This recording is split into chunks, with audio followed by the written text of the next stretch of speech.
겸하여 섬기지 못하느니라. 아멘. 그 영국의 유명한 성공의 주교인 윌리엄 템플이라는 사람은 기독교는 가장 물질적인 종교다, 그렇게 말한 바 있는데 참으로 옳다고 봅니다. 그도 그럴 것이 여러분, 엊그저께가 부활주일이었잖아요. 우리는요, 영혼의 불멸을 믿고 사는 사람들이 아닙니다. 기독교는 영혼 불멸의 종교가 아니고요, 몸의 부활을 믿는 종교입니다. 몸의 부활을 우리가 믿습니다. 그러기에 여러분, 몸을 유지하고 지탱하는 데 필요한 물질에 대해서 성경은 결코 경시하지 않습니다. 물질을 인정합니다. 그래서 오늘 이제 물질, 곧 돈에 관한 말씀을 좀 나눠보려고 하는데, 우리가 이제 얼마 전에 에베소서 말씀을 통해서 시간에 관해서 좀 말씀을 나눠봤잖아요. 그래서 오늘 이 수요일 이 시간에 좀 돈에 관해서, 물질에 관해서 좀 말씀을 나눠보려고 합니다. 간혹 재물과 물질, 돈에 대해서 설교를 하면은 성도들 간에는 신경을 곤두세우고 그리고 거부감을 가지는 그런 경우도 간혹 있습니다. 사실 돈에 관한 가르침은요, 성도들뿐만 아니라 설교단에 선 설교자에게도 꺼려지는 불편한 그런 주제일 수도 있습니다. 왜냐하면 이제 오해할까봐 그렇습니다. 그래서 이제 잘 다루지 않는 것이 일반적인데, 그러나 성경은 여러분, 돈에 대해서 참 말씀을 많이 하고 있다는 거 알고 계십니까? 영성학자 리차드 포스터는 이렇게 가르쳐 줍니다. 우리에게 있어서 돈이란 참으로 금지된 주제이다. 그러나 예수님께서는 하나님 나라를 제외하고는 다른 어떤 주제보다도 더 자주 돈에 대하여 말씀하셨다. 예수님은 돈 문제에 대하여 유별나게 시간과 정력을 쏟으셨다. 복음서만 우리가 살펴봐도 이 말은 정확히 맞는 말입니다. 특히 예수님은 내 보물이 있는 곳에 내 마음이 있다라고, 우리가 이제 마태복음 6장 말씀을 읽었는데 오늘 본문 바로 앞에 그렇게 말씀하셨죠. 재물과 하나님, 돈과 신앙에 대해서 이보다 더 직설적인 표현이 있을까요? 내 보물이 있는 곳에 내 마음이 있다, 또는 내 믿음이 있다, 이렇게 말할 수도 있는데요, 이보다 더 직설적인 표현이 어디 있겠습니까? 얼마나 분명하고 또 단도직입적입니까? 예수님은 믿음에 대해서 말씀하실 때요, 무슨 철학적이고 아니면 형이사학적인 그런 주제로다가 믿음을 설명하시지 않았습니다. 아주 실제적인 주제로 믿음에 대해서 설명을 하셨습니다. 애둘러 표현하시지도 않고요, 아주 직설적으로 가르치셨어요. 그래서 이 돈과 신앙의 연관성에 대해서 말이죠. 왜 그러냐면은 물질, 곧 돈에 대한 태도가 우리 신앙의 아주 중요한 가늠자이기 때문에 주님이 그런 가르치심을 우리에게 주시는 거죠. 여러분, 성경을 보십시오. 부자 청년 이야기, 어리석은 부자 이야기, 아니면은 부자와 나사로 이야기, 또는 삭개오 이야기, 이게 다 뭡니까? 여기서 볼 수 있듯이 성경은 돈에 대해서 갖는 우리 태도를 통해서 우리의 구원의 문제와 아니면은 영적인 이 상태에 대해서 진단하고 있다라는 것을 알 수가 있죠. 그래서 이 빌리 그레함이라는 유명한 목사님은 이런 말을 한 바 있습니다. 돈에 대해서 당신이 어떻게 생각하는지 나한테 말해준다면은 내가 당신이 하나님에 대해서 어떻게 생각하는지 가르쳐 주겠어, 그렇게 말했다고 합니다. 그러니 여러분, 우리는 돈에 대한 태도, 아니면은 건강한 어떤 물질관, 돈과 신앙의 관계에 대한 이 말씀을 성경이 그렇게 강조하는 만큼 우리 역시 말씀을 볼 때마다 주목해 봐야 한다라는 거죠. 우리 시대를 여러분, 돈이 근본이 되는 자본주의 시대라고 그러잖아요. 자본주의, 돈이 근본이 된다 그런 거잖아요. 오늘 이 시대에 돈만큼 영향력이 있는 것이 어디 또 있겠습니까? 돈이면 모든 것을 할 수 있다라는 이 생각은요, 우리 가운데 있는 가장 흔하고도 또 굳건한 믿음입니다. 예수 믿는 사람들 가운데도 심지어 돈이면 뭐든지 할 수 있지, 이런 은연중에 마음 가운데 그런 믿음이 확고하게 다 서 있단 말이죠. 사실 그런 믿음이 수긍이 되는 때도 있습니다. 왜 그럴까요? 우선은요, 돈이라는 건 뭐냐면요, 교환의 기능이 있습니다. 물질에 대한 것은 당연하고 당연히 교환할 수가 있고, 서비스 같이 비물질적인 것 있잖아요. 그런 것에 대해서도 교환의 기능이 다 있습니다. 이 돈에. 그렇죠?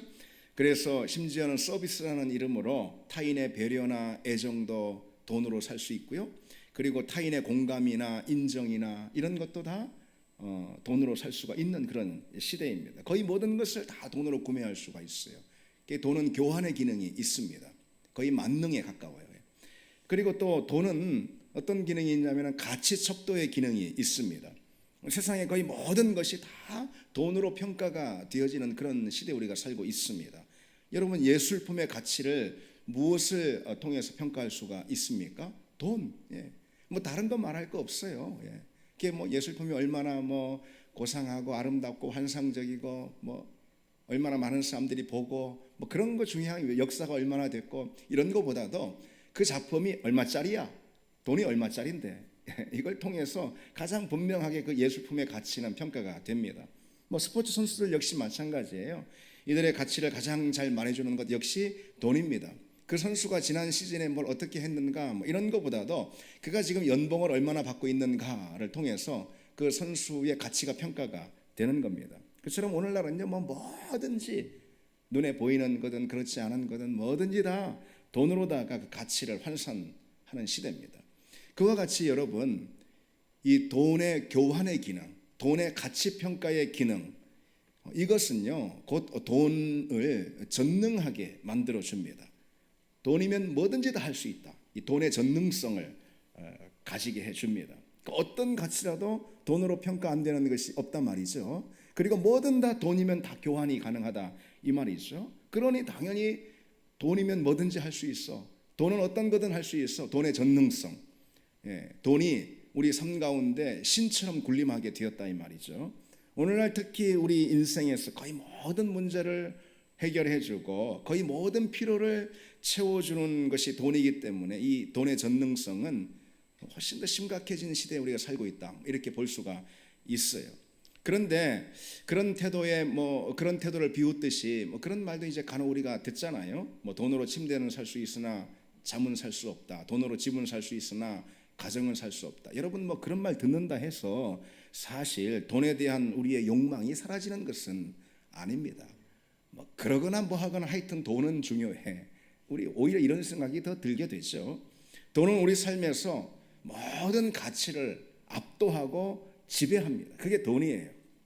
여러분 예를 들어서 한 직장인에 대해서 이런 생각을 한번 해보십시오. 직장 생활에 굉장히 이제 만족을 누리고 직장 생활에서 행복을 얻고 그런 하는 사람이 있습니다. 이제 무엇보다도 그가 하는 일을 굉장히 사랑하고 거기에 열정을 다 바칩니다. 그리고 그 직장 일 때문에 인생이 너무너무 즐겁다고 늘 말합니다. 그런데 어느 날 그가 로또 복권을 샀는데 대박이 터지는 거예요. 수십억 돈방석에 앉게 된 거예요. 그러자 그가 제일 처음 한 일이 뭘까요? 직장을 때려쳐버립니다. 사표를 내버립니다. 그만둬버립니다. 그걸 가리켜서 세상은 인생 역전이다 그렇게 말하지 않습니까? 그게 바로 이 돈의 힘인 거예요. 돈이 그렇게 많은데 애써서 남의 밑에서 직장 생활할 필요가 있나? 직장을 때려쳐버리는 것이죠. 그러나 여러분 생각해 보십시오. 돈 때문에 포기한 것이 그저 직장만은 아니잖아요.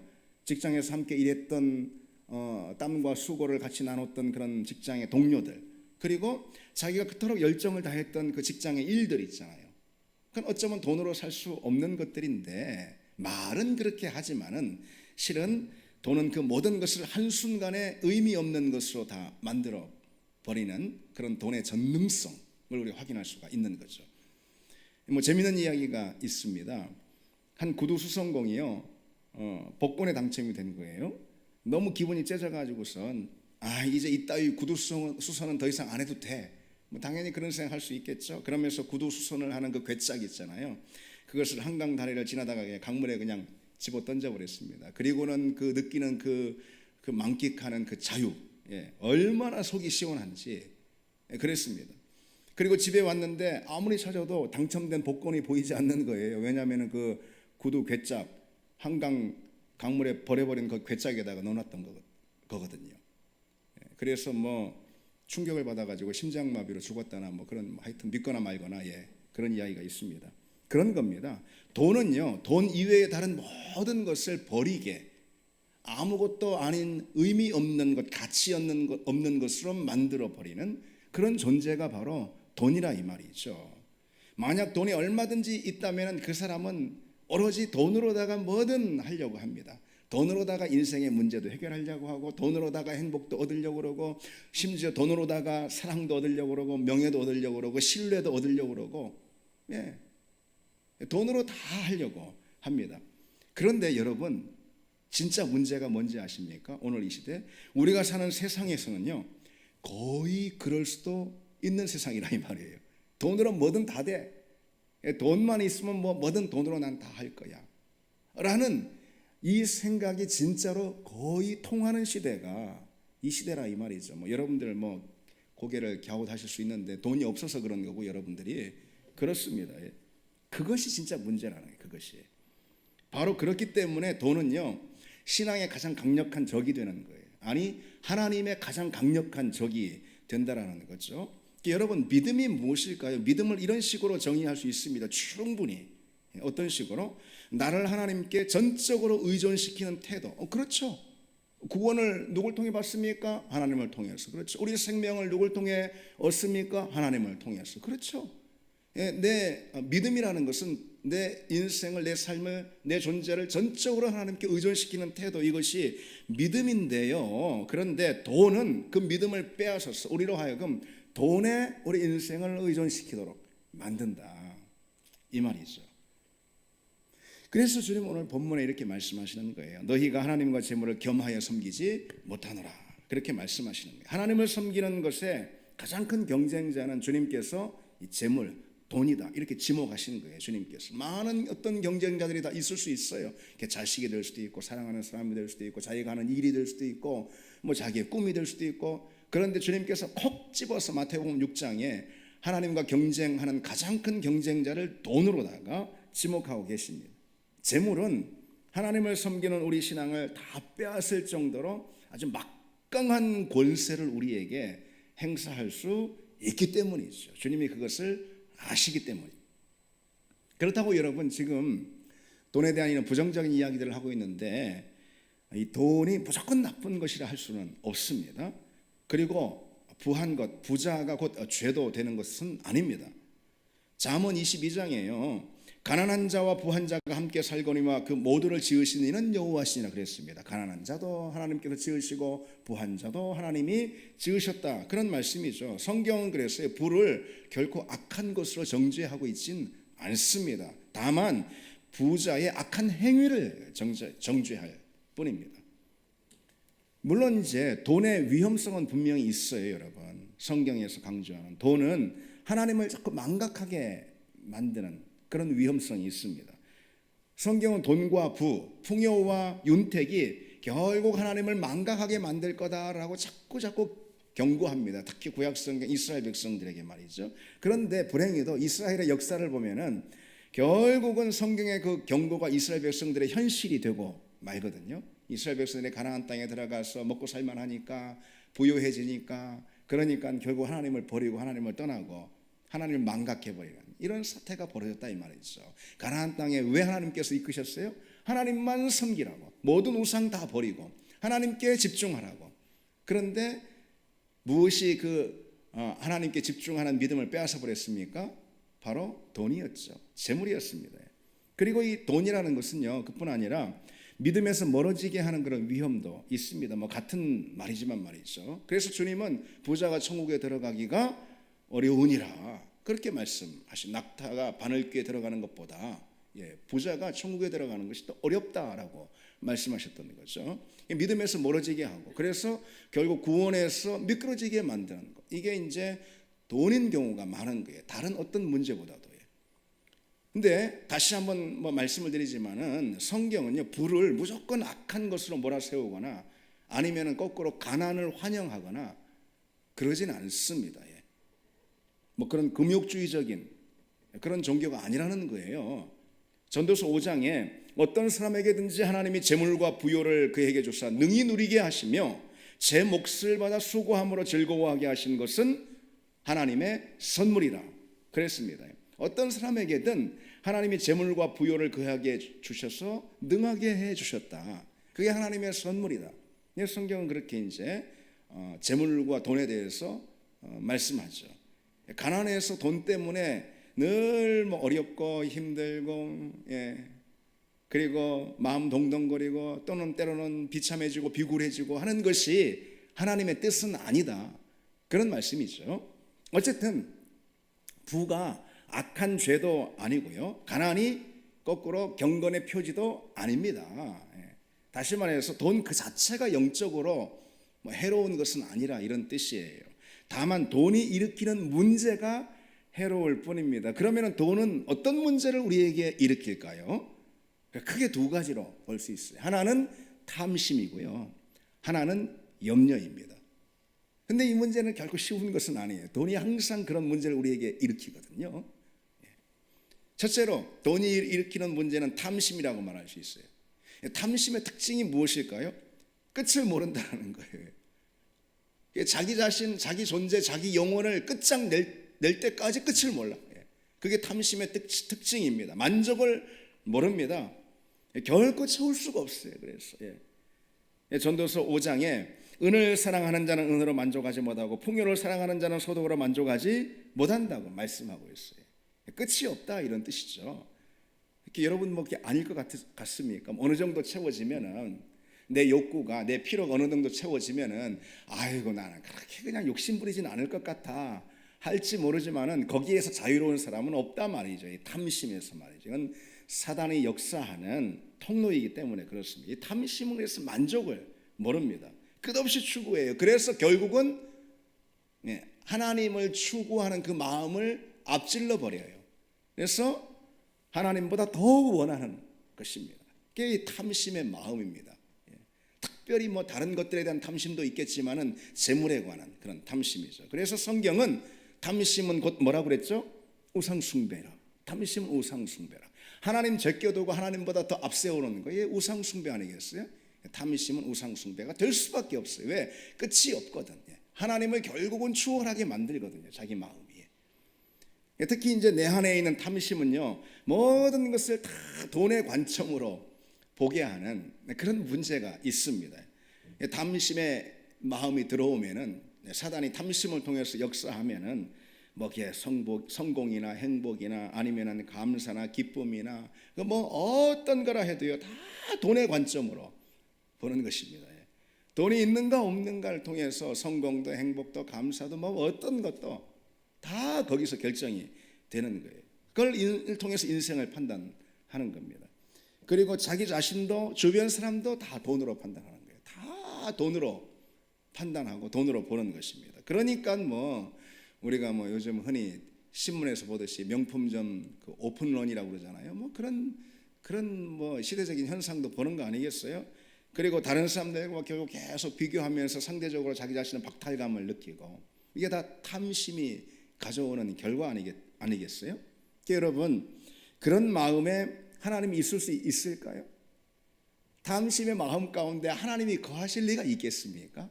그럴 수가 없죠. 결국 탐심은 우리 믿음을 완전히 피폐하게 만들고 우리 믿음을 완전히 고갈시켜 버리는 주된 적입니다. 탐심이 우리 가운데 파고들 때. 그리고 두 번째로, 돈이 일으키는 문제 탐심이라고 그랬는데, 두 번째로 염려가 있습니다. 아마도 여러분, 우리가 하는 염려나 걱정 가운데 어떤 것이 제일 많습니까? 아무래도 돈에 관한 염려가 제일 많지 않을까 싶습니다. 여러분 뭐 별로 그런 표정들 아니신가요? 오늘도 돈 걱정하셨죠? 우리가 걱정하는 것이 뭐든 이게 이제 돈과 연관이 결국은 돼 있는 그런 것들이 참 많이 있단 말이죠. 돈은 염려를 일으켜요. 염려를, 탐심뿐만 아니라.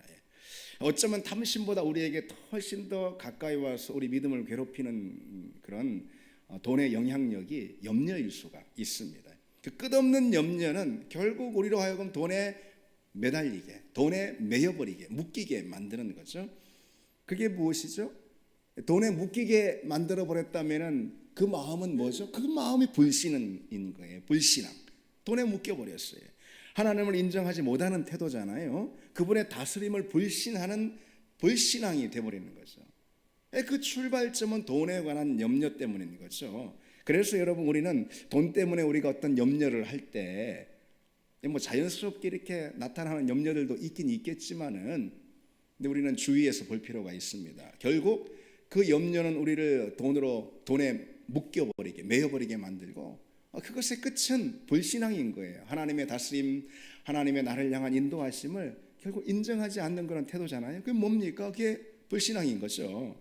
사실 근데 우리 현실을 볼 때 어려운 그런 상황은 돈 때문에 걱정 않는 사람은 없어요.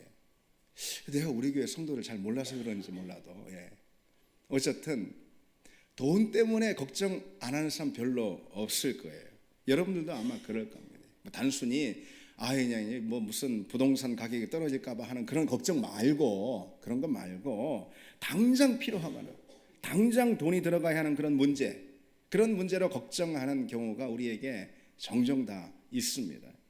그래서 돈 문제는요 결코 쉬운 게 아닙니다. 누가 돈 때문에 염려하고 싶답니까? 그렇잖아요. 누구는 뭐 돈 때문에 걱정하고 싶답니까?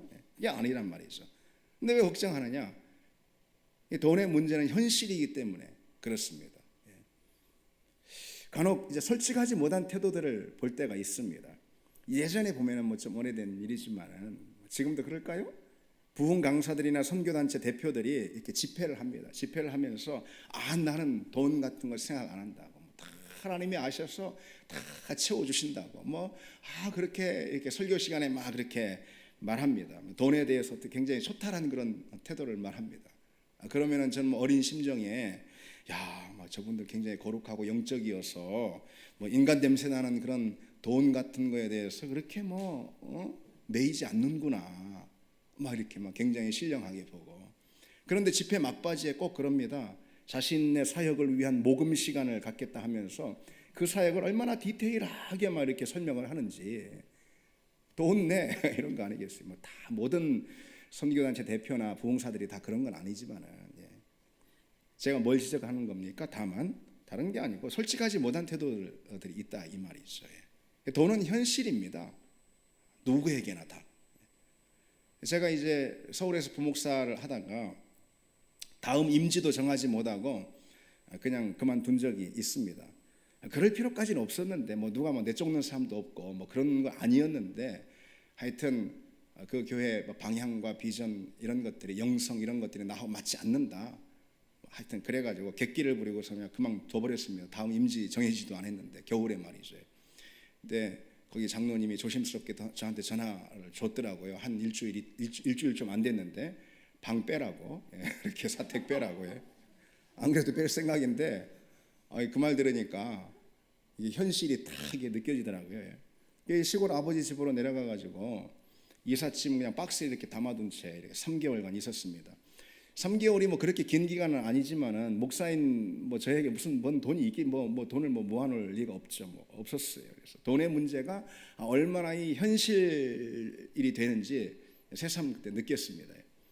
생활비 때문이라도 사역지를 빨리 잡아야겠다라는 그런 생각이 드는 거, 이런 것은 목사라고 해서 다르지 않다라는 것이죠.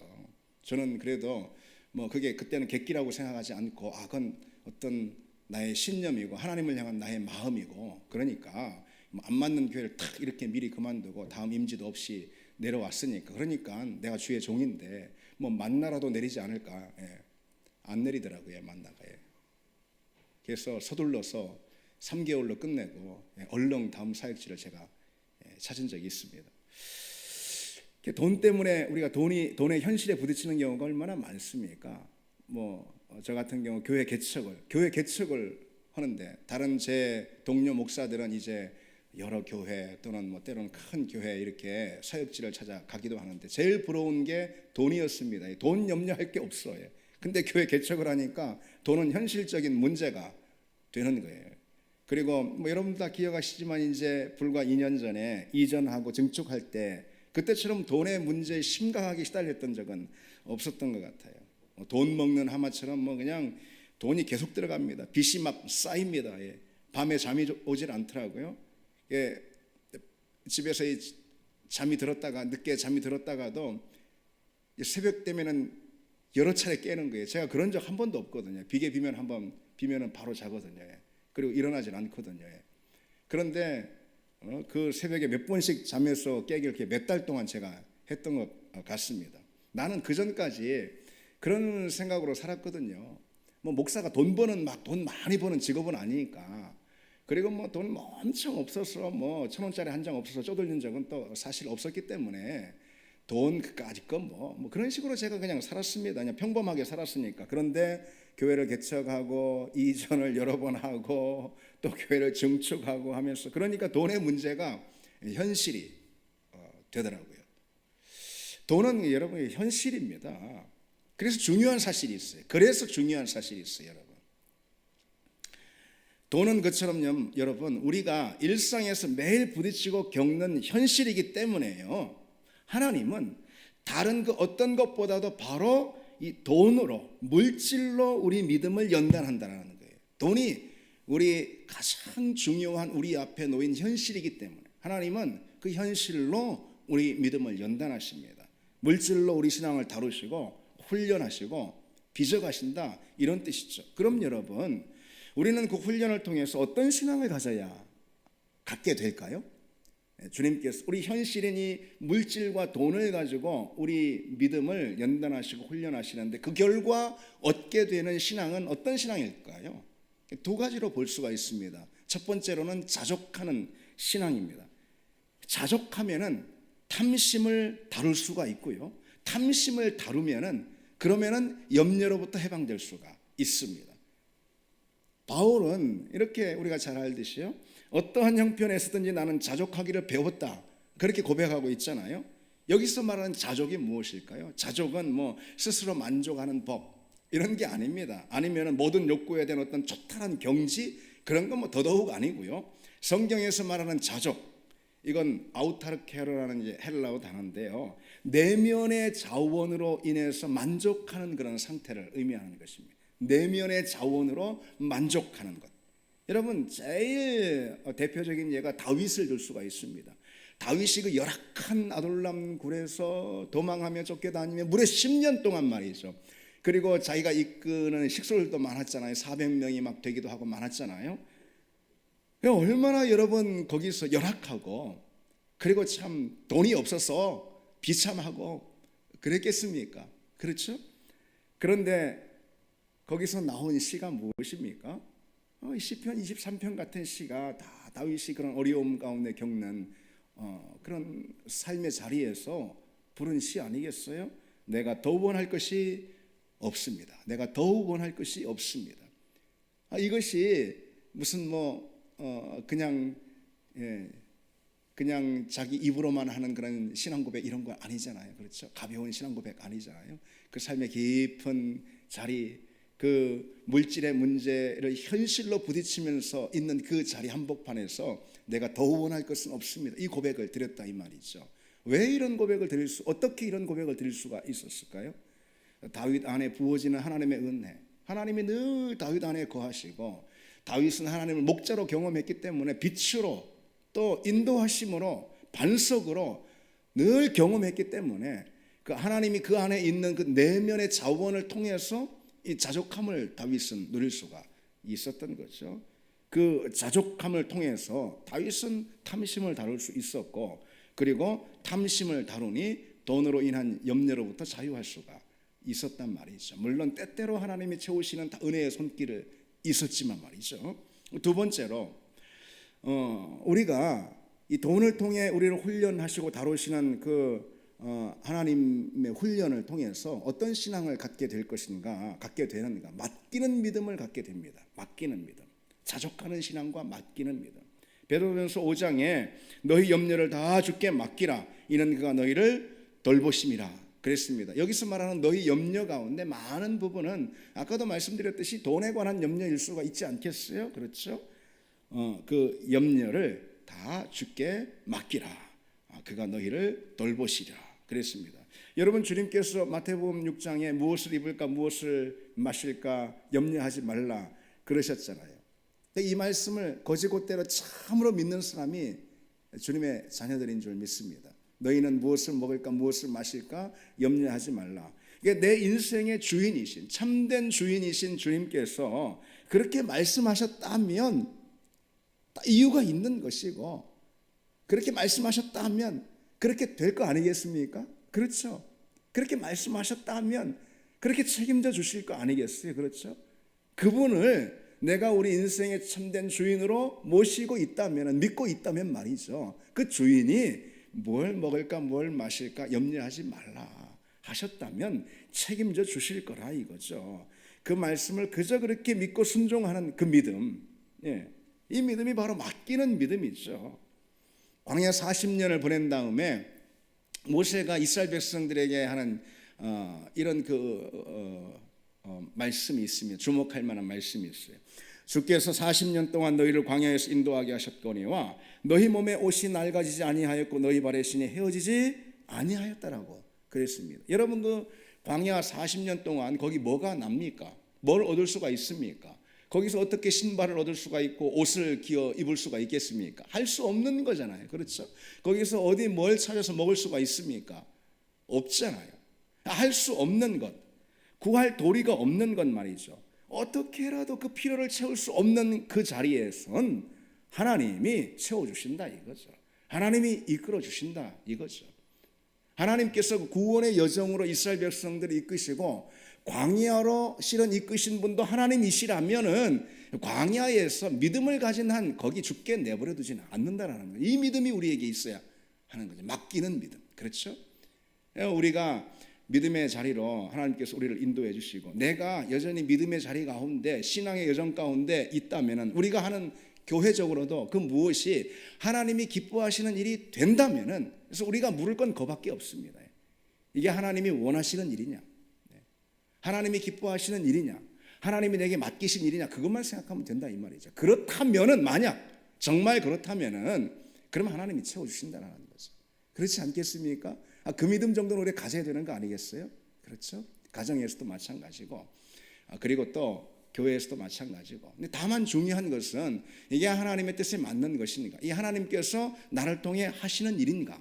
다만 그 하나님의 뜻을 분별하는 것이 중요하죠. 정말 그렇다면은 그러면은 우리가 염려할 것이 없다라는 거죠. 무엇을 입을까 마실까 걱정할 게 없다라는 거죠. 이 일을 할 수 있을까 없을까 걱정할 것이 없다라는 거죠. 맡기면 된다라는 거예요. 그런 맡기는 믿음, 이 맡기는 믿음이 바로 이 물질과 돈의 현실 앞에 있는 우리 서 있는 우리에게 하나님께서 훈련하실 때 결국 주어지는 믿음이라는 거죠. 여러분 이제 우리는 돈의 현실 앞에 있다고 그랬어요. 그런 우리를 돈의 문제로 다루시고 훈련하셔서 만들고자 하는 그런 우리 믿음이 어떤 거라고 그랬죠? 자족하는 믿음. 그리고 또 맡겨드리는 그런 믿음.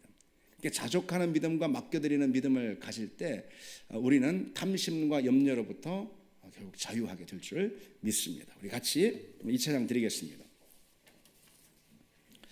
자, 우리 삶은 다 주님의 것입니다. 고백하면서 함께 찬양하시겠습니다.